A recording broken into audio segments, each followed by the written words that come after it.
Class 7-এর ইতিহাস ক্লাসে আজকে আমি তোমাদের আলোচনা করব মুঘল রাজশক্তি এবং দাক্ষিণাত্য, এই দুয়ের মধ্যে যে আলোচনা আজকে বিষয়বস্তু। তো দেখো, তোমরা এর আগে পড়েছো যে বাহমনি রাজ্য যখন ভেঙে গেছিল, পরে কতগুলো সুলতানি রাজ্য তৈরি হয়েছিল। আমি এখানে দেখো এই মুঘল রাজশক্তি দাক্ষিণাত্যে প্রভাব বিস্তার করার আগের একটা পটভূমিটাকে আমি তুলে ধরার চেষ্টা করছি। কি পটভূমি, ব্যাকগ্রাউন্ডটা? প্রথমে হচ্ছে যে বাহমনি রাজ্য ভাঙার পর কতগুলো সুলতানি রাজ্য, কয়েকটি ছোট ছোট সুলতানি রাজ্যের উত্থান দেখেছি আমরা। এবং যখন মুঘলরা ভারতে এলো, এটা তো আগে আসার আগে আকবরের শাসনকালেও উত্তর ভারতে মুঘলরা বেশ শক্তিশালী হয়ে উঠছে, কিন্তু দাক্ষিণাত্যে কিন্তু তখনও কিন্তু এই সুলতানি রাজ্যগুলি ছোট ছোট যে একে অপরের বিরুদ্ধে লড়াই করছে, তাই তো। আবার পরে যখন বিজয়নগরে পরাজয় ঘটল, তারপরও সুলতানি সাম্রাজ্যের কাছে একটা সুযোগ ছিল সেই দাক্ষিণাত্যে গিয়ে রাজ্য বিস্তার করা, তাই তো। আর এই সময় আমরা কি দেখব, দক্ষিণ ভারতের কথা যেটা বলছি, যে বড় বড় জমির মালিক যারা, সেই মারাঠা সর্দার বলো বা সৈনিক, অন্যদিকে সৈনিক আর কি, তারা খুব গুরুত্বপূর্ণ একটা ভূমিকা পালন করছে। আবার এই সময় আমরা দেখছি যে পশ্চিম উপকূলে, ওই উক্ত সময় কিন্তু পশ্চিম উপকূলে কি হয়েছিল না, পর্তুগিজরা কিন্তু তখন পা রেখেছে। তাহলে আমরা এই জিনিসগুলো কিন্তু আলোচনা করে দেখতে পাচ্ছি এই অবস্থায় মুঘলরা চেষ্টা করছে দক্ষিণে পা বাড়ানো, তাই দাক্ষিণাত্যে। কিন্তু এটা আমরা বারবার দেখেছি, এর আগে তোমরা হয়তো পড়েছো ক্লাস 6-এ সমুদ্রগুপ্তের সময়, যে বা এখানে পড়লে যে আলাউদ্দিনই প্রথম সুলতানি যিনি দক্ষিণ ভারত অভিযান করেছিলেন। আসলে বিষয়টা কি, দিল্লি থেকে, রাজধানী দিল্লি থেকে বা আগ্রা থেকে দক্ষিণ ভারত ছিল বহুদূর। ফলে এই অঞ্চলে কিন্তু সুষ্ঠুভাবে শাসন করা সম্ভব না হতে পারে। তাই মুঘলরা ভেবেছিল যে এই দক্ষিণের যারা রাজ্যগুলি আছে তারা হয়তো তাদের বন্ধু রাজ্যে পরিণত হয়ে যাবে, কিন্তু শেষ পর্যন্ত সেটা হয়নি। মানে করদ রাজ্য যেটা পরিণত করা হয় সেটা কিন্তু হয়নি। এবার দেখবো আকবরের সময় পরপর কতগুলো জায়গা, ওই যে বাহমনি রাজ্য যে ভাঙা, বিজাপুর, গোলকুন্ডা, আহমেদনগর, বেরার, বিরর এবং খানদেশ, এই যে জায়গাগুলো ছিল, তো তার মধ্যে থেকে মুঘলরা বেরার, খানদেশ এবং আহমেদনগর জয় করেছিল। এবং এই প্রসঙ্গে বলে রাখি, 1601 খ্রিস্টাব্দে খানদেশের অন্তর্গত যে অসিরগড় দুর্গ, এটাই ছিল হচ্ছে আকবরের শেষ রাজ্য। ফলে এইভাবে আকবরও কিন্তু একটা অংশ পর্যন্ত দখল করেছিলেন। যদিও আহমেদনগরের যিনি প্রধানমন্ত্রী মালিক অম্বর, তিনি কিন্তু চেষ্টা করেছিলেন একটা প্রতিরোধ গড়ে তোলা এবং মুঘলদেরকে প্রতিহত করার। আর পরে এবার যদি আমি আসি জাহাঙ্গীর কিন্তু মোটামুটি আকবরের নির্দেশিত পথগুলোকেই অনুসরণ করেছিলেন, অর্থাৎ দাক্ষিণাত্যে যে মুঘলদের যে অবস্থান ছিল সেই অবস্থাটাকে তিনি ধরে রাখতে হয়েছিল। কিন্তু জাহাঙ্গীর বুঝেছিলেন যে ওই দক্ষিণ ভারতের মারাঠা খুব উদীয়মান একটা শক্তি, যাদের সাথে সদ্ভাব রাখার প্রয়োজন আছে। এর বাইরে দক্ষিণ ভারতের দুটো জায়গার কথা আমাকে অবশ্যই উল্লেখ করতে হবে। একটা হচ্ছে বিজাপুর ও গোলকুন্ডা। তো এই রাজ্যগুলো কিন্তু একবার মুঘলদের দখলে এসেছিল।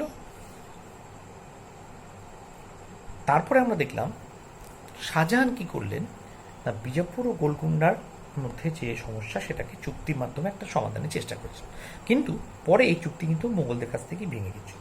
তাহলে এই যে চুক্তিভঙ্গের জায়গাটা কি হয়, দাক্ষিণাত্যের রাজ্যগুলি কিন্তু মুঘলদের প্রতি আস্থাটা কমিয়ে দিয়েছিল, ঠিক।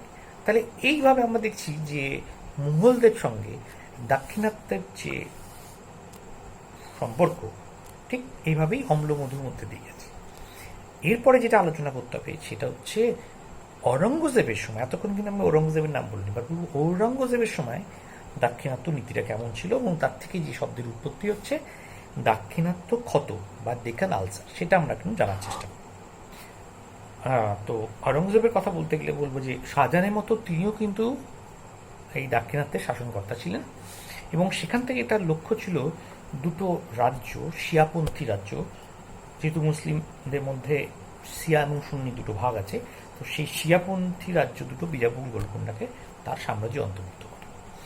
এবার তিনি যখন বাদশাহ হলেন, মুঘল সম্রাট হলেন, প্রথম দিকে তিনি তার শাসনে বেশ কিছুদিন কিন্তু উত্তর ভারতেই তিনি কিন্তু ব্যস্ত ছিলেন।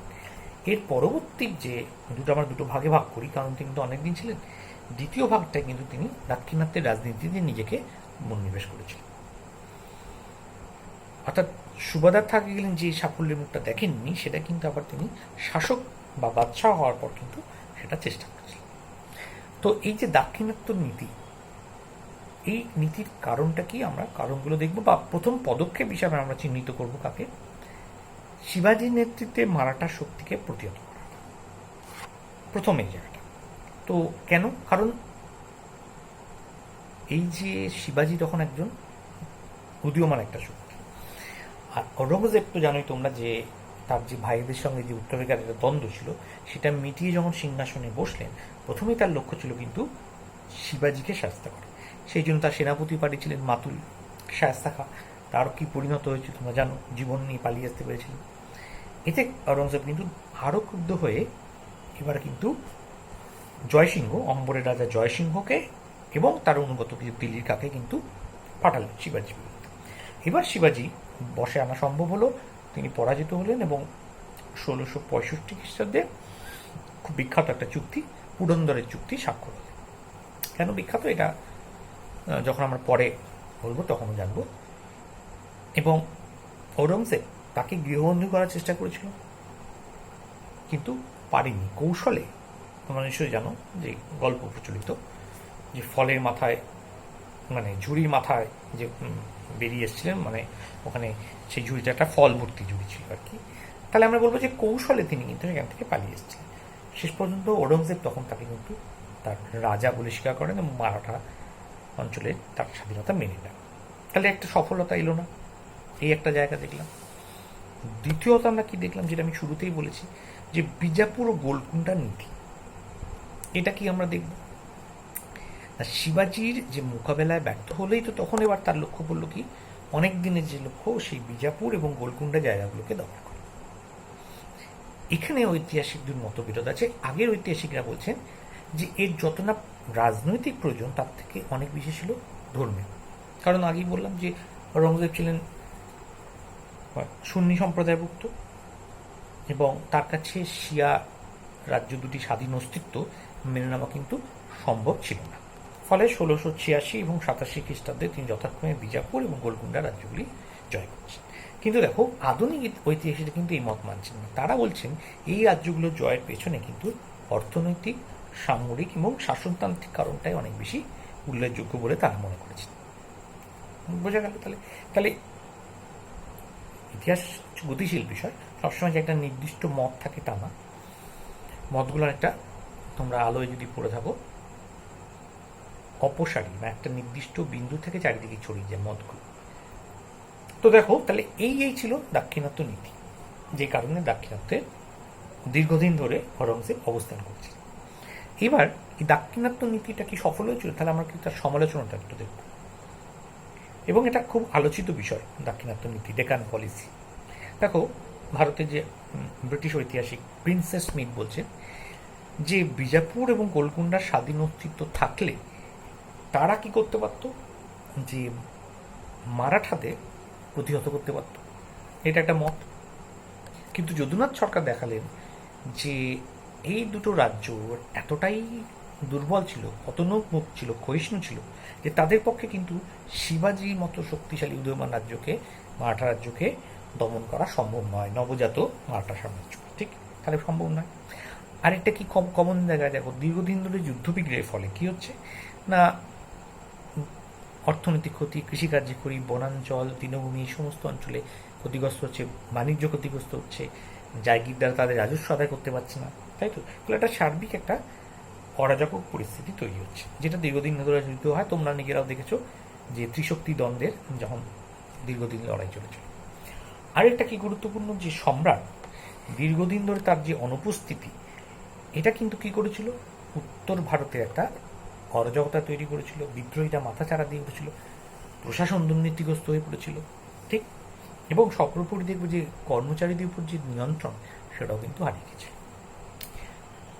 এর বাইরে আমরা কি বলবো, যে দাক্ষিণাত্যে যে বিরামহীন যুদ্ধ, তার ফল কিন্তু রাজকোষের উপরে, রাজকোষ কিন্তু দেউলিয়া হয়ে গেছিল। বেতনের অভাবে কিন্তু মানে অনেককে সেনাদলকেও বেতন দিতে পারত না, এবং তারা কিন্তু বাধ্য হয়ে বিদ্রোহের পথ বেছে নিয়েছিল। এবং আঞ্চলিক শাসনকর্তারাও এই সুযোগে স্বাধীন হয়ে উঠেছিল। একমাত্র তারা তাহলে কি করলো, তারা রাজস্ব দেওয়া বন্ধ করে দিল। একমাত্র সেই সময় কিন্তু মনে রাখবে, বাংলা থেকে মুর্শিদ কুলি খাঁ কিন্তু রাজস্ব দিয়ে মুঘল সম্রাটকে টিকিয়েছে, এবং সেটা তোমরা ইতিউটে পূর্বে এই কারণে তাকে দেওয়ান হিসাবে নিযুক্ত করেছিলেন। এবং বাংলার স্বাধীন নবাব যে তৈরি হলো মুর্শিদাবাদকে কেন্দ্র করে, তারও কিন্তু এই মুর্শিদ কুলি খাঁর হাত থেকে। ফলে এটা একটা গুরুত্বপূর্ণ অধ্যায়। তো আমরা এইভাবেই দাক্ষিণাত্যের নীতিটাকে শেষ করব, স্মিথকে অনুসরণ করে, যে নেপোলিয়ান যেরকম বলেছিলেন যে স্প্যানিশ আলসার রুইন মি, অর্থাৎ স্প্যানিশ যে ক্ষত আমাকে ধ্বংস করেছিল, ঠিক একইভাবে অরঙ্গজেবের ক্ষেত্রেও দেখান আলসার রুইন মি বা আমাকে ক্ষত সাধন করছে, এবং এটা শুধু তার নিজের নয়, তার সাম্রাজ্যেরও সমাধি রচিত হচ্ছে। তাহলে এই হচ্ছে দাক্ষিণাত্য নীতি। এবার তোমরা যদি জানতে চাও যে ওই যে আমি যেটা কথা বললাম নেপোলিয়ানের যে ব্যাপারটা, সেটা আসলে কি ছিল, সেটা একটা ছোট্ট ক্লাসে 9 তোমরা পড়বে নেপোলিয়ান পড়ার সময় ইউরোপের ইতিহাসে। নেপোলিয়ান কি করেছিলেন, তিনি তো বেশ বীর যুদ্ধ করে অনেক রাজ্য জয় করেছিলেন। তো তিনি কি করলেন, তিনি একবার পর্তুগাল দখল করতে গেলেন স্পেনের মধ্যে দিয়ে, ঠিক, এবং পর্তুগালকে দখল করার পর তিনি স্পেনকেও দখল করেন, অর্থাৎ স্পেন কিন্তু তার দখলের লক্ষ্য ছিল না, এবং স্পেনবাসীদের কাছেও তিনি জানাননি আমি রাজ্যটা দখল করতে যাচ্ছি, আমার লক্ষ্য হচ্ছে পর্তুগাল দখল করা। একটা নীতি ছিল, মহাদেশীয় নীতি, সেটা আবার কি এখন আর বলছি না। ওই নীতিটাকে কার্যকর করতে গিয়ে তিনি এটা করলেন, কিন্তু করতে গিয়ে তিনি ওই যে স্পেনের রাজ্যটা দখল করলেন, মানে অনেকটা দেখো না, কোনো একটা শক্তিশালী দেশ ভারতের মধ্যে দিয়ে গিয়ে বাংলাদেশ দখল করতে চাইছে, বাংলাদেশ দখল করে ফেরার পর ভারতটাকে দখল করবে, একটা উদাহরণ জাস্ট দিলাম। এর ফলে কিন্তু স্পেনবাসী কিন্তু খুবই ফেটে পড়েছিল, এবং স্পেনের সমগ্র জনগণ কিন্তু কোনো পেশাদার সৈনিক না, নেপোলিয়ান যুদ্ধ করছেন সৈনিক নিয়ে আরেকটা দেশের সৈনিকদের বিরুদ্ধে। এক্ষেত্রে ব্যতিক্রমটা কি, এটা একটা জাতীয়তাবাদী যুদ্ধ, সমগ্র স্পেনবাসী কিন্তু একত্রিত হয়েছিল, এবং সেটা নেপোলিয়ানের পতনের কারণ হয়ে গেছিল, এবং পরাজিত হয়েছিল নেপোলিয়ানে। সেই জন্য নেপোলিয়ান উক্তি করলেন যে এই স্প্যানিশ আলসার, স্প্যানিশ কতটাই কিন্তু আমার একটা ক্ষতিগ্রস্ত করলো, এবং নেপোলিয়ান যে অপরাজেয় নয় সেটা কিন্তু বাইরে প্রকাশিত।